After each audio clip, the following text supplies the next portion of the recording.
حضور صلی اللہ علیہ وسلم نے نا فجر کی نماز پڑھائی، فجر کی. حضور فجر کی نماز پڑھا کے فرمانے لگے بھئی کسی بندے نے روزہ رکھا ہوا ہے؟ حضرت عمر کہتے ہیں رات کو میرا ارادہ تھا رکھا اور سویرے پھر میں نے گرا دیا نہیں رکھا. حضور نے دوسری دفعہ پوچھا بھئی کسی نے روزہ رکھا ہے؟ حضرت صدیق نے ہاتھ کھڑا کیا، عرض کی یا رسول اللہ میں نے رکھا ہوا. آپ حکم نہ دیتے تو نہ بتاتا، پر روزہ رکھنا بھی آپ نے توجہ دلائی ہے تو حکم بھی آپ کا بتاؤ تو بتا دیے. حضرت عمر کہتے ہیں حضور نے تو فجر کی نماز پڑھائی، فجر کی. دوسرا سوال پوچھا بھی کسی نے کسی بیمار کی تیمارداری کی ہے؟ تو حضرت عمر کہتے ہیں میں نے فٹافٹ عرض کی یا رسول اللہ ابھی تو نماز فجر پڑھی ہے، اب گھر جائیں گے تو تیمارداری کریں گے. تو حضور نے فرمایا عمر تو ذرا ٹھہر جانا، جلدی نہ کر، ٹھہر نہ ذرا، روک تو صحیح. حضرت عمر فاروق رضی اللہ تعالیٰ عنہ فرماتے ہیں میں چپ کر گیا. حضور نے فرمایا بتاؤ بھی کسی نے تیمارداری کی ہے؟ تو صدیق اکبر نے ہاتھ کھڑا کیا، عرض کی یا رسول اللہ عبد الرحمن بن عوف رضی اللہ تعالیٰ عنہ 2-3 دن سے نماز پڑھنے نہیں آ رہے تھے. رات میں نے پتہ کرایا تو پتہ چلا بیمار ہے، اور حضور مجھے یہ بھی پتہ ہے وہ میرا یار ہے، مجھے پتہ ہے رات کو جلدی سوچا کرتا ہے، تجھ میں ضرور اٹھتا ہے. تو حضور میں بھی ذرا فجر کے وقت جلدی اٹھا ہوں تو فجر میں آنے سے پہلے عبد الرحمن ابن عوف کی تیمارداری کر کے آئے. حضرت عمر کہتے ہیں میں نہ ہلکا ہلکا ڈھیلا پڑ گیا. حضور نے تیسرا سوال پوچھا، فرمایا کسی نے کسی مسکین کو کھانا کھلایا؟ کھانا کھلایا کسی مسکین کو؟ حضرت سیدنا عمر فاروق کہتے ہیں میں نے پھر عرض کی، میں نے کہا یا رسول اللہ ابھی تو فجر پڑی ہے، گھر جائیں گے کوئی چیز لیں گے تو کھانا کھلائیں گے. تو حضور پھر مسکرائے، فرمایا عمر تو ذرا ٹھہر نہیں جاتا، ذرا ٹھہر نہ، ذرا نظارہ تو کرنا، گویا یہ شان صدیق اکبر کا جلسہ ہو رہا، ذرا ٹھہرنا. حضور نے پھر پوچھا بھی کسی نے کسی مسکین کو کھانا کھلایا ہے؟ تو حضرت عمر کہتے ہیں لوگ سارے دائیں بائیں دیکھ رہے تھے اور میں چپکے چپکے ابو بکر کو دیکھ رہا تھا کہ مجھے پتا تھا کہ بولنا اسی نہیں ہے، اور دل میرا کر رہا تھا کہ کہہ دوں دیو جناب جواب، دل میرا کر رہا تھا. وہ سمجھ گئے تھے کہ سونا راضی کن کاموں میں، بس یہ نقطہ انہوں نے پا لیا تھا.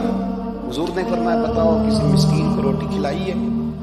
جناب سیدنا صدیق اکبر نے ہاتھ کھڑا کیا، عرض کی یا رسول اللہ سویرے اٹھا ہوں تو چھوٹا بیٹا بھی اٹھ گیا تھا اور میرے وضو کرتے سنت پڑھتے ماں سے کہنے لگا بھوک لگ رہی ہے، تو ماں نے 2 روٹیاں بھی پکا دی. تو حضور ایک اس نے کھائی، دوسری اس کے ہاتھ میں تھی. جب ہم نکلے ہیں نا گھر سے تو دروازے پہ ایک فقیر کھڑا تھا، مسکین کھڑا تھا، کہہ رہا تھا رات سے بھوکا ہوں، کوئی دروازہ کھلنے کا انتظار کر رہا تھا. ابو بکر سب سے پہلے تیرا ہی کھلا ہے. تو حضور میں نا اس مسکین کو ایک روٹی کھلا کے آیا ہوں. حضرت عمر فاروق کہتے ہیں میں نے گردن جھکا لی اور میرے رسول کریم نے فرمایا اے اللہ میرے ابو بکر پہ رحم فرما، اللہ میرے ابو بکر. وہ سمجھ گئے تھے، مزاج شناسات سمجھ آ گئی تھی کہ حضور کن باتوں میں، اور نہ اپنے اوپر وہ سارا کچھ طاری کر لیا تھا. انہوں نے طاری، ان کی ادائیں بالکل ڈھل گئی تھی نبی پاک کی اداؤں. 3 دن وہ غار ثور میں رہے تو ہمارے صوفیاء فرماتے ہیں کہ ان پر تجلیاں بھی پڑی محبوب کی معرفت کی. جب مدینے آئے نا نبی کریم کو لے کے تو کچھ لوگوں نے حضور کی زیارت کی تھی، کچھ نے نہیں کی تھی. تو کچھ آتے تو نبی پاک کی دستبوسی کر کے بیٹھ جاتے، حضرت ابو بکر سے ہاتھ نہ ملاتے، اور کچھ صرف حضرت ابو بکر سے ہاتھ ملاتے اور حضور سے ہاتھ ہی نہ ملاتے. میری بات پہ توجہ ہے آپ حضرات کی؟ تو کچھ لوگوں کو نا شبہ ہونے لگا، وہ معاذ اللہ سمجھنے لگے کہ شاید یہی اللہ کے رسول ہیں. حضرت صدیق اکبر یہ کیوں شبہ ہوا؟ تو ہمارے محدثین فرماتے ہیں کہ ابو بکر صدیق بولتے بھی اس طرح تھے جو میرے نبی پاک کا طریقہ، بیٹھتے بھی اس طرح تھے جو رسول پاک کا طریقہ. کہتے ہیں انہوں نے امامہ باندھا ہوا تھا تو جو امامے کا پیچ حضور کا ڈھیلا رہ گیا تھا ان کا بھی ڈھیلا رہ گیا. اس طرح اپنے آپ کو مزاج میں ڈھالا تھا، تو من شدی من تو شدہ، میں اس طرح ڈھالا تھا مزاج میں، اس طرح کہ کوئی فرق ہی نہیں نظر آتا تھا.